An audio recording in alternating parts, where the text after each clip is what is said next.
तो आज हम लोग बात करेंगे चरक सूत्र अष्टांग हृदय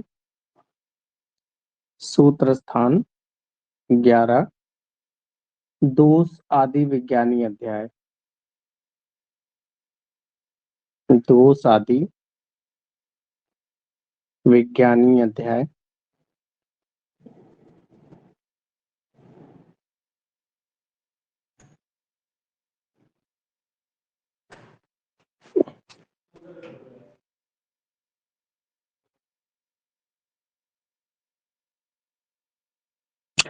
दोष आदि विज्ञानी अध्याय। तो जैसा कि चैप्टर के नाम से ही स्पष्ट है कि यहाँ पर दोष आदि के बारे में जानकारी दी जाएगी। दोष कितने हैं, उनके कर्म क्या हैं, उनके क्षय और वृद्धि के लक्षण क्या हैं, इन सभी के बारे में जानकारियां यहाँ पर दी जाएंगी। दोष धातु, पहला ही श्लोक बहुत इंपॉर्टेंट है। दोष धातु मल मूलम सदा देहस्य। दोष धातु मल मूलम सदा देहस्य। तो ये श्लोक भी कभी कभी आ जाता है लिखकर और कहा जाता है कि इसकी व्याख्या करें। तो इसकी व्याख्या करने के लिए एक तो ये अष्टांग हृदय सूत्र स्थान 11 का श्लोक है, दो साथी विज्ञानी अध्याय का। तो इस श्लोक सिर्फ कुछ वर्ड्स का है, लेकिन ये मानिए इसमें पूरा आयुर्वेद समाहित है। दोष कितने होते हैं तो आपको सबसे पहले बताना पड़ेगा। वात, पित्त और कफ, ये जो तीन हैं ये हैं शारीरिक दोष।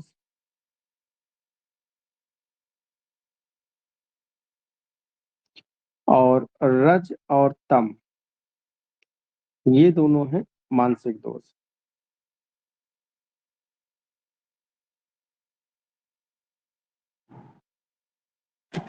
तो दो चीजें हो गई, शारीरिक दोष और मानसिक दोष। सत्व दोष नहीं होता है,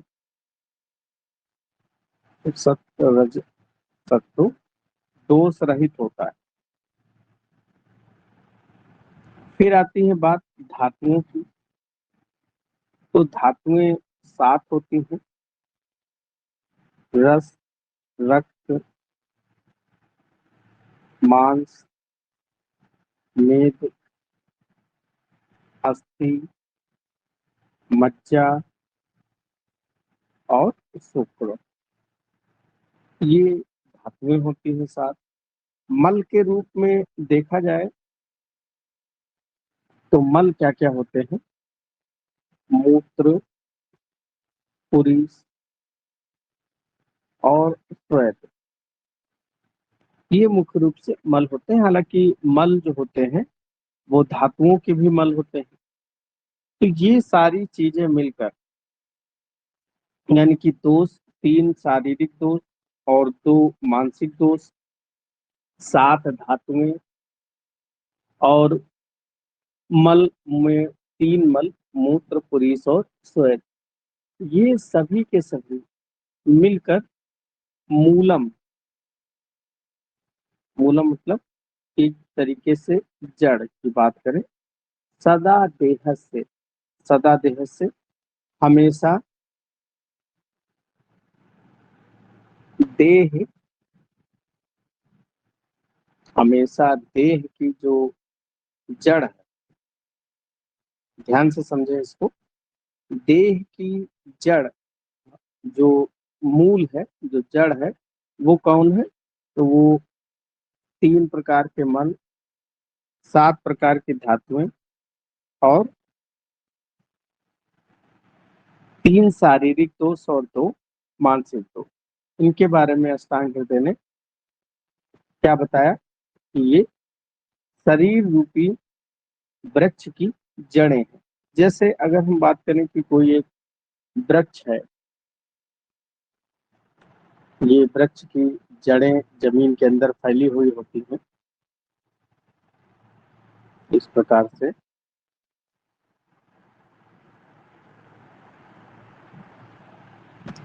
और इस जो वृक्ष है, ये वृक्ष कब तक जिंदा रहेगा?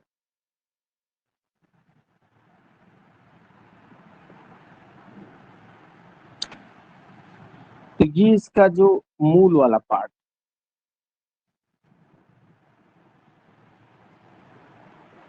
अब मूल क्या हुआ? इसका मूल यानी कि इसकी जो जड़ हुई वो दोष, धातु और मल हुए। फिर ये ऊपर वाला हिस्सा जो ये वृक्ष है, यानी कि इसको हम माने ये हमारा शरीर है। तो ये शरीर रूपी जो वृक्ष है उसका मूल धातु और मल होते हैं। क्योंकि शरीर की जितनी भी शारीरिक क्रियाएं हो, जो फिजियोलॉजिकल होते एक्शन होते हैं या एनाटॉमिकल फंक्शन जो होते हैं, सभी दोष, धातु और मल के द्वारा ही बने होते हैं। दोष, धातु और मल के ये शरीर संभव नहीं है। से अगर हम बात करें, जब शुक्र और शोणित यानी और ओवा जब आपस में मिलते हैं, तब यानी कि जाइगोट बन गया।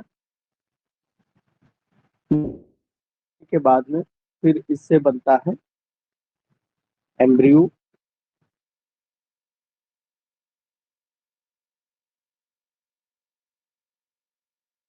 एम्ब्रियो बनता है, एम्ब्रियो से फीटस बनता है, फिर उससे फीटस बनता है। फिर आगे उसके जो है, जब फीटस बन जाता है तो इस फीटस डिलीवरी होती है, फिर इन्फेंट, न्यूबॉर्न या इन्फेंट कह दें। तो इस तरीके से शुक्र और शोणित बने जब गर्भ बनता है, तो क्या यहाँ पर धातुएं नहीं होती? उस समय धातुओं की उत्पत्ति शुक्र शोणित के समय नहीं है। लेकिन जब तो गर्भ बनने के बाद में इसमें दोष की उत्पत्ति हो गई। इसमें दोष, पंच महाभूत यहाँ पर होते हैं। फिर आत्मा, मन, शरीर, इंद्री जो विकार, आत्मा भी आती है, मन, ये अंदर समाहित होते हैं। जैसे अगर हम दोष की बात करें, तो दोष में वात दोष जो है वो वायु महाभूत से, पित्त जो है वो अग्नि महाभूत से, और कफ जो है वो जल और पृथ्वी महाभूत से।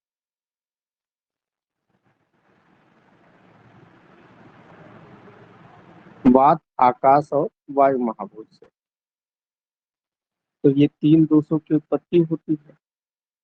अब ये दोष सोचो क्या करेंगे? वात का काम क्या है? विभाजन करना। पित्त का काम एंजाइमेटिक एक्शन जो होता है गर्भ में, और कफ जो होता है वो जोड़ने का काम करता है। तो अगर ये चीजें उस समय नहीं होती तो शायद एक शरीर का निर्माण नहीं होता। तो सबसे पहले दोष, फिर दोषों के एक्शन के फलस्वरूप धातुएं उत्पन्न होती हैं।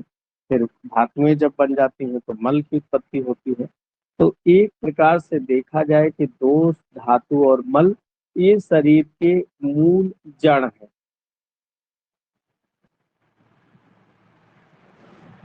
इसमें अब हम अगर वात के कर्म देखें,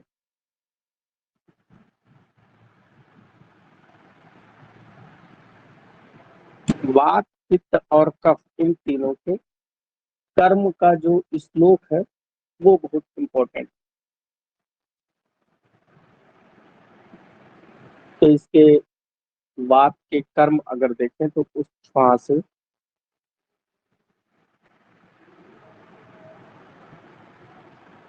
उत्साहो,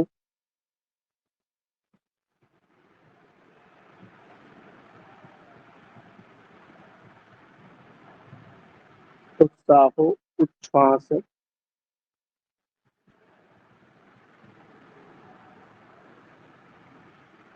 निश्वास,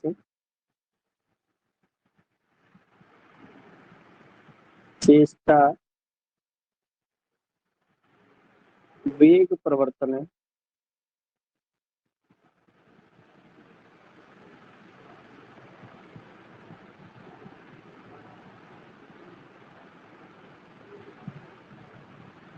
चेष्टा वेग प्रवर्तन।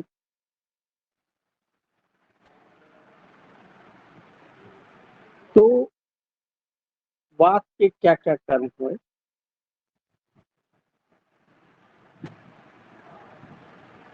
और साथ ही साथ में सम्यक आगतम,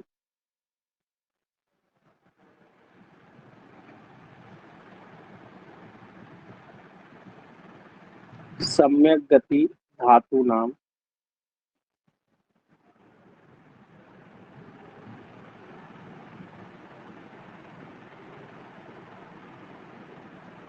अक्षणा नाम, पाठ्यं च।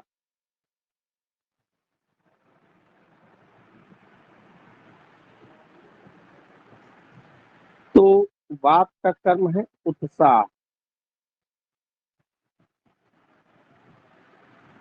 उच्छ्वास, निश्वास,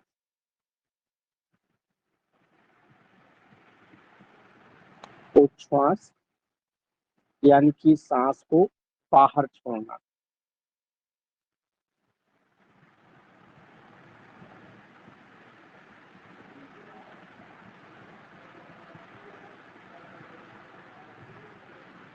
निश्वास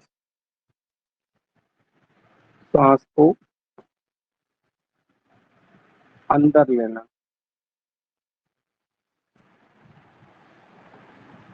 चेष्टा,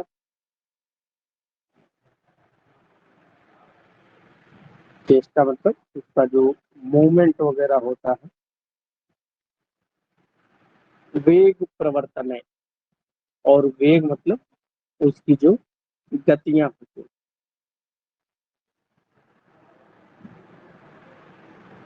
साथ ही साथ में सम्यक गति धातु नाम, इसका मतलब क्या हुआ? धातुओं की सम्यक गति,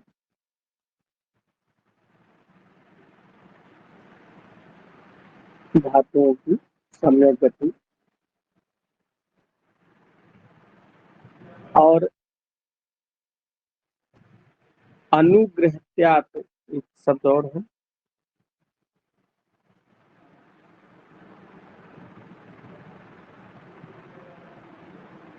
अनुग्रहत्वात,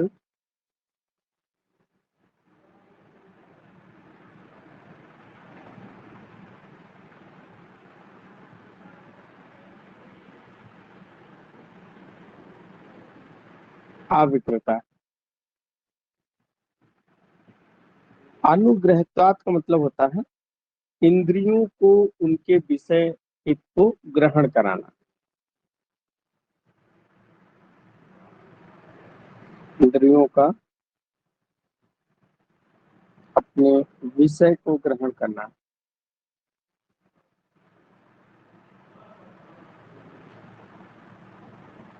ये सभी कार्य वाक के अविकृत कर्म के अंतर्गत आते हैं।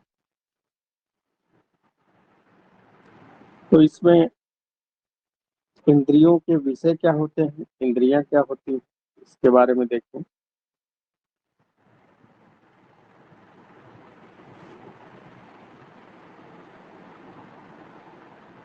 तो इंद्रियों में अगर देखें, स्रोत इंद्री,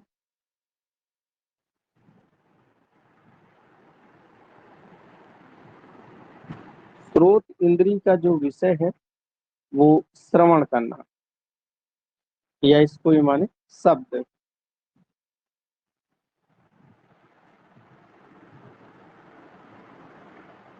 स्पर्श इंद्री या त्वच इंद्री, इसका विषय है स्पर्श करना। चक्षु इंद्री, रूप यानी कि दर्शन करना। रसन इंद्री, इसका है रस को ग्रहण करना। और घ्राण इंद्री, इसका कार्य है गंध को लेना, सुगंध हो या दुर्गंध हो। तो ये सब कौन कराता है? ये वायु कराता है। वायु क्या है? एक तरीके से अगर देखा जाए तो शरीर में जो भी नर्व कंडक्शन होते हैं वो सभी के सभी वात के अंतर्गत आते हैं। एक तो अगर हम इतना पोर्शन देखें तो ये पोर्शन हो जाता है रेस्पायरेशन का, यानी कि जो हमारी प्राण वायु है, जो रेस्पायरेशन के लिए रिस्पॉन्सिबल होती है, वो वात के कर्म। दूसरा, धातुओं की सम्यक गति अगर देखें तो ये ब्लड सर्कुलेशन हो गया।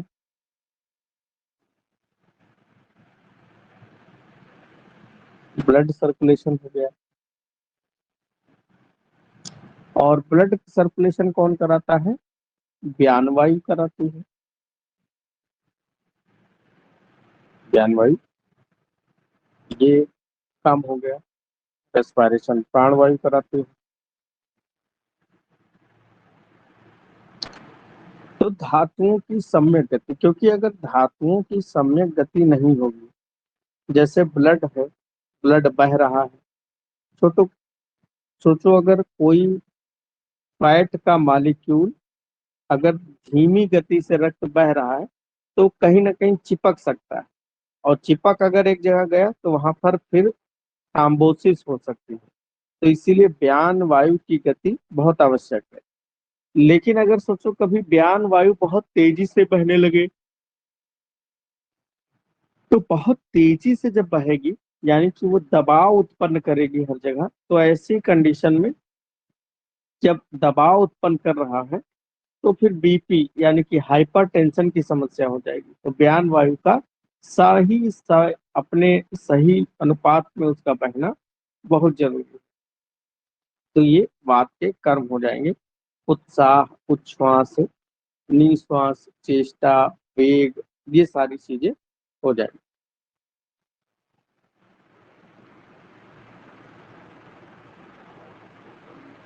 इंद्रियों का अपने विषय की तरफ आकृष्ट करना, यानी कि इंद्रियों को, ये भी एक तरीके से नर्व कंडक्शन ही है।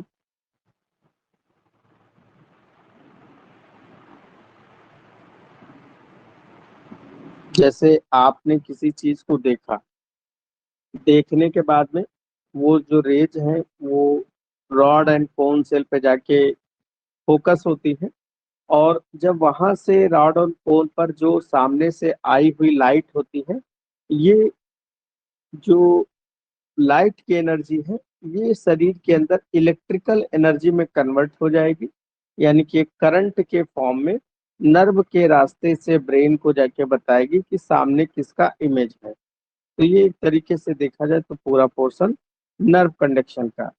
तो जो रिस्पायरेशन है, सर्कुलेशन है और नर्व कंडक्शन जैसे पार्ट जो होते हैं, वो हमारे वात के कर्म के अंतर्गत आते हैं। अगर हम पित्त के कार्य देखें,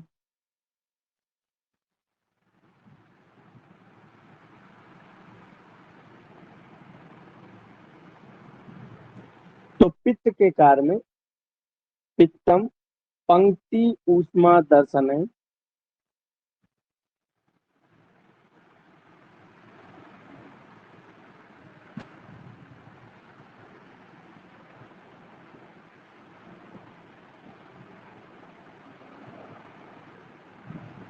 पित्तम पंक्त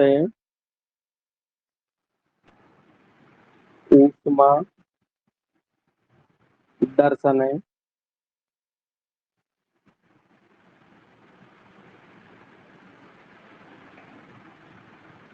क्षुत तृष्णा,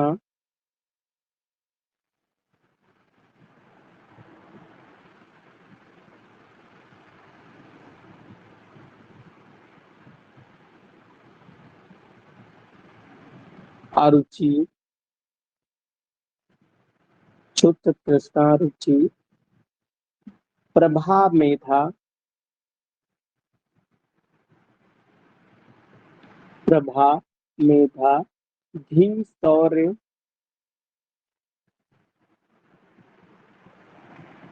धी शौर्य, तनु मार्दवे,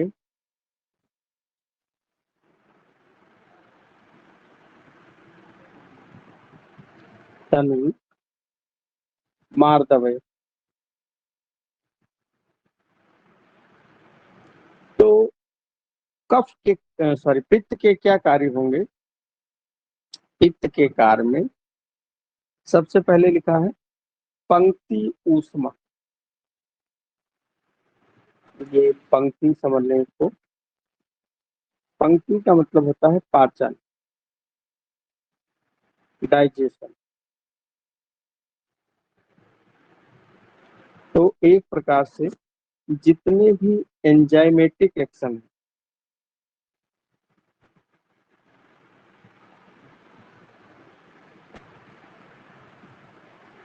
या बाइल हो, ये सब पंक्ति यानी कि पचाने का कार्य करते हैं। दूसरा है ऊष्मा,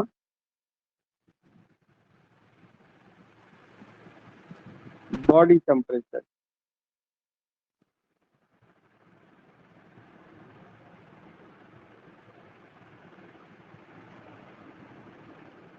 बॉडी टेम्परेचर। तो पित्त जो है वो हमारे शरीर का तापमान भी बनाए रखता है। दर्शन, दर्शन अर्थात देखने का काम।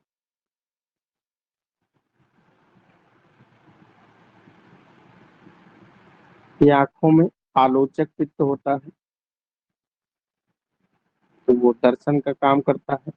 ऊष्मा बनाए रखने के लिए स्किन पर भ्राजक पित्त होता है, भ्राजक पित्त ऊष्मा बनाए रखता है। और डाइजेशन के लिए पाचक पित्त होता है।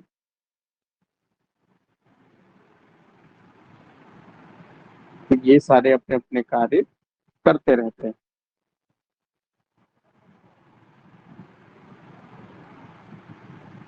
फिर है क्षुत,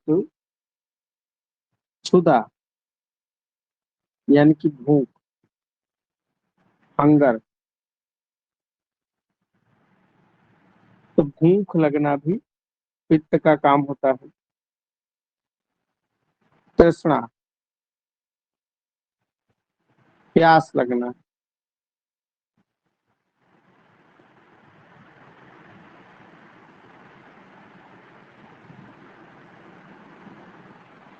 तृष्णा को कहते हैं प्यास। तो पित्त की उष्मा के कारण से ही प्यास लगता है। तो रुचि उत्पन्न होती है भोजन में। प्रभा, मेधा, धी और शौर्य। प्रभा बॉडी लक्षण, या इसको बॉडी ग्लो भी कह सकते हैं। तो किसकी बॉडी कितना ग्लो करेगी ये उसके प्रभा पे निर्भर करेगा। और प्रभा किस पे निर्भर करेगा? प्रभा निर्भर करता है पित्त कैसा है, पित्त के कार्य। मेधा,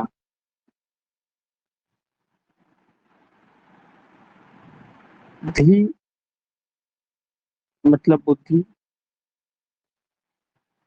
मेधा भी इसी में थोड़ा प्रयोग किया जाता है कि बुद्धि यानी कि जितनी देर आप कोई चीज पढ़ते लिखते हैं वो समझ में आ गया, उसको कितनी देर तक स्थिर रखेंगे, तो वही धृति कहलाता है, मेधा कहलाता है। शौर्य यानी कि ताकत।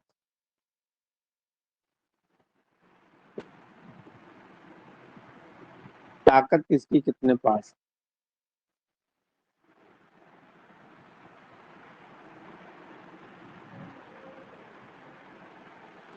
तो ये भी किस पर निर्भर करेगा?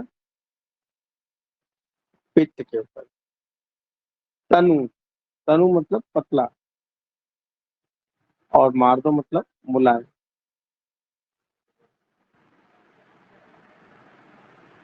तो ये सब कार्य भी पित्त के कार्यों के अंतर्गत ही आता है।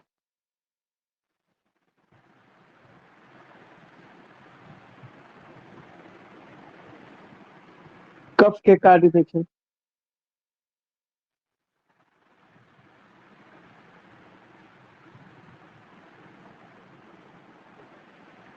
तो कफ के कार्य के लिए भी एक श्लोक लिखा हुआ है।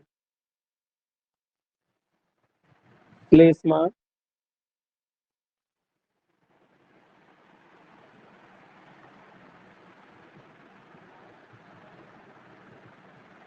श्लेष्मा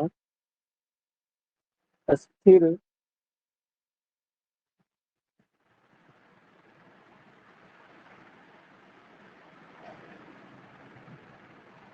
स्निग्ध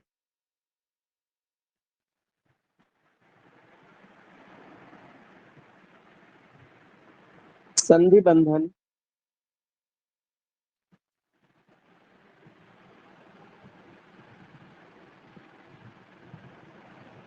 संधि बंधन क्षमा आदि भी।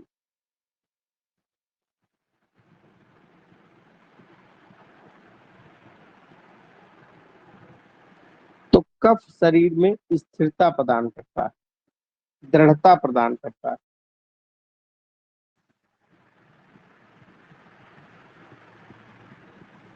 कफ पूरे शरीर में स्थिरता प्रदान करेगा, यानी कि उसका बॉडी जो है एकदम दृढ़ अंगों वाला हो, मजबूत हो, स्निग्ध हो। स्निग्ध मतलब चिकना हो।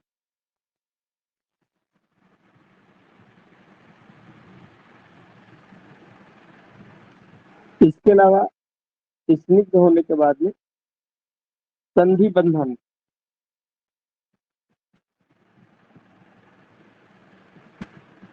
संधियां अच्छे से जुड़ी हो।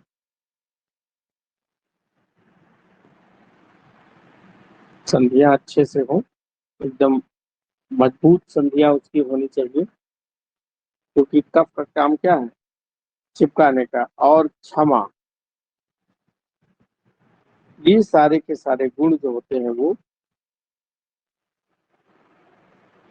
कफ के कार्य होते हैं। फिर उसके बाद में एक श्लोक बहुत इंपॉर्टेंट है। सातों धातुओं के कर्म लिखते हैं। प्रीणन,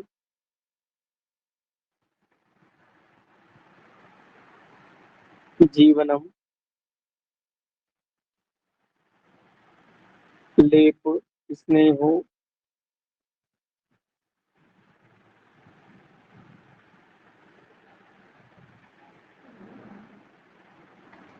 धारण पूर्णे,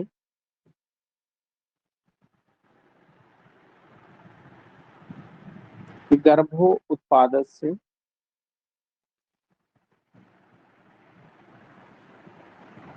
गर्भो उत्पाद धातु नाम श्रेष्ठा,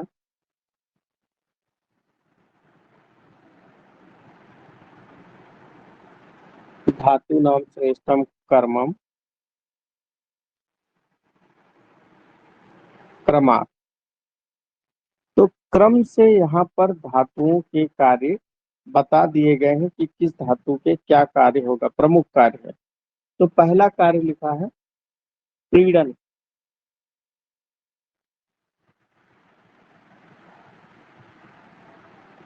ये रस धातु का काम है।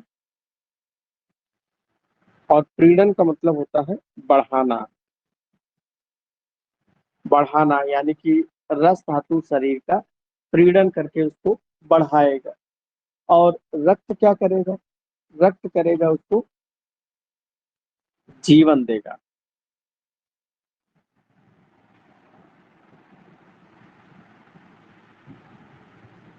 रक्त धातु का कर्म जीवन देना।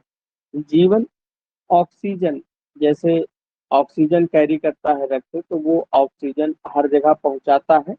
उसके कारण से ये मनुष्य जिंदा रहता है तो रक्त धातु ऑक्सीजन कैरी करता है, तो उसके कारण से जीवन। लेप, लेप क्या है? मांस के ऊपर, हड्डियों के ऊपर मांस का लेप होता है,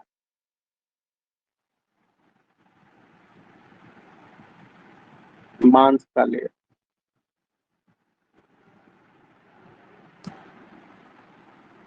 स्नेहो,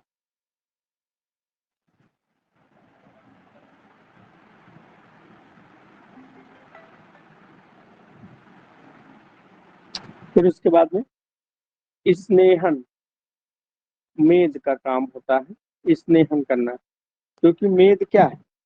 मेद फैक्ट का ही एक रूप है, तो मेद होता है चिकना। मेद का काम स्नेहन या स्निग्धता, क्योंकि मेद चिकना होता है इसलिए पूरे शरीर में जो चिकनाहट होती है उसका कार्य मेद करता है। धारण, अस्थि, अस्थि पूरे शरीर का ढांचा तैयार करता है, आधार तैयार करता है एक प्रकार से देखा जाए, इसलिए इसका काम धारण है।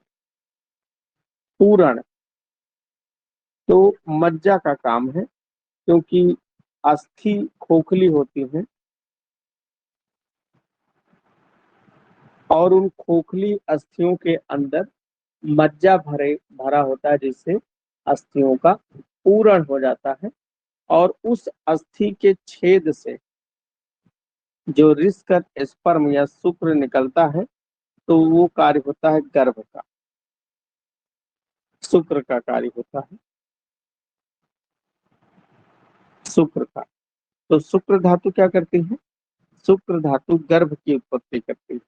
तो ये श्लोक बहुत इंपॉर्टेंट है। पीड़म जीवनम लेपनम स्नेहो धातु पूर्णे गर्भ उत्पाद से धातु नाम श्रेष्ठम कर्म। तो ये क्रम से धातुओं के श्रेष्ठ कर्म के बारे में लिखा गया है। फिर ऐसे ही पुरीस का कर्म लिखा है।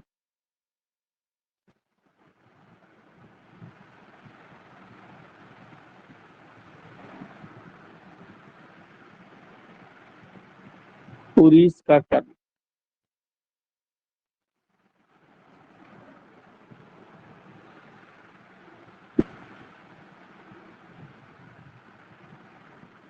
पुरीस का कर्म जो होता है धारण करना, अवस्तंभन।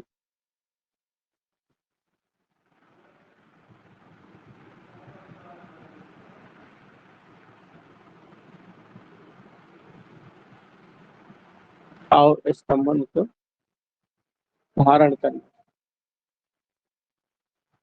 जैसे जो पुलिस होता है अगर वो धारण ना करे, यानी आंतों में, अब जैसे मल बना और मल बनने के बाद में तुरंत त्याग करने तो कोई नहीं जाता है, जाता कब है? थोड़ी देर बाद जाता है।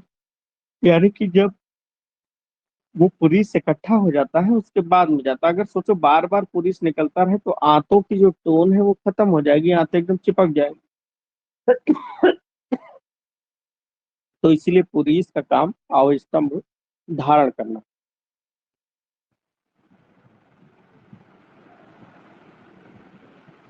मूत्र का काम क्या है?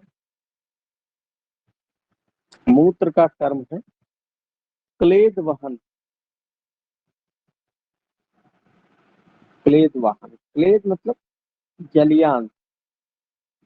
जो शरीर के अंदर जलियांश है वो मूत्र जलियांश का ही वहन करता है।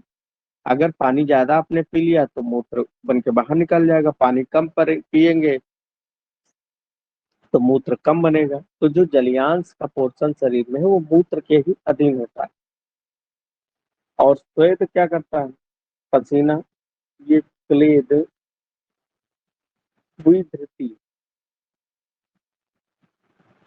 तो जो पसीना है श्वेत है, ये क्लेद विधृति, क्लेद को धारण करता है।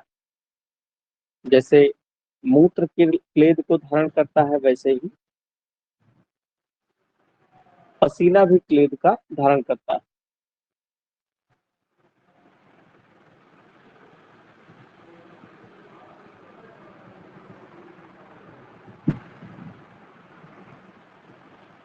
तो ये तीनों मलों के कार्य होते हैं। कि मूत्र, उरीस और स्वेद के कार्य क्या हैं। तीनों दोषों के नॉर्मल कार्य देखे।